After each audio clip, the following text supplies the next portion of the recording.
সে যে অকারণে মানে বলেছে, সে কিন্তু একটা মিথ্যা কথা বলেছিল। প্রথমে বলেছিল যে রাজাকারের বাচ্চারা কোটা পাবে না, মুক্তিযোদ্ধারা পাবে। আর আবার পরে বলছে যে আমি কি তাদেরকে রাজাকার বলেছি? তারা নিজেই রাজাকার বলছে।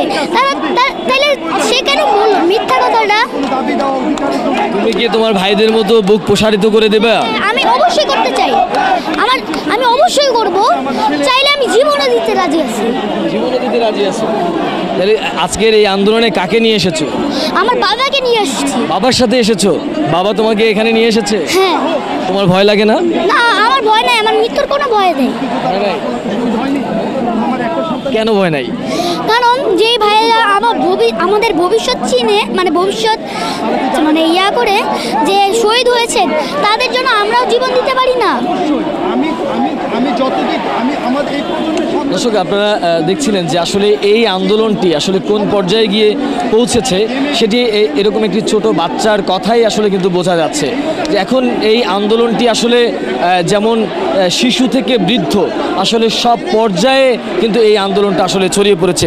আমরা একটু এই যে শিশুটিকে এই আন্দোলনে নিয়ে এসেছেন তারই পিতা, আমরা একটু তার পিতার মুখ থেকেই শুনবো যে আসলে তার সন্তানকে নিয়ে এই আন্দোলনে যোগ দেওয়ার কারণটা কি।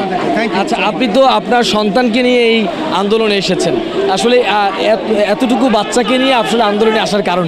আচ্ছা, মূলত এর কারণটা হচ্ছে আমরা তো ঘরেও সেফ না, সুতরাং ঘরেও যদি মরতে হয় বাইরেও মরি, সেই চিন্তা থেকে। আর আরেকটা ব্যাপার হচ্ছে, আমার ছেলে যখন রংপুরে আবু সাইদ শহীদ হন, তখন ওই ভিডিওটা দেখে সারা রাত কান্না করেছে আর বসে এই ছেলেটাকে কেন মারছে। তখন আমি তাকে বুঝানোর পর সে আমাকে বললো, বাবা এই আন্দোলনে যখনই মিছিল হবে তুমি আমাকে নিয়ে যাবা। আমি বললাম যে যদি কোনো সমস্যা হয় তুমি কি ভয় পাও? সে বলছে, কি বলছো? আমি মৃত্যুর কোনো ভয় পাই না। ও মৃত্যুকে ভয় পায় না। আর বিজিবি বা পুলিশের আর্মিদের কাছে বলবো যে গুলি কর, আমাকে গুলি কর। ঠিক আছে, এই হচ্ছে আর কিছু ভাই?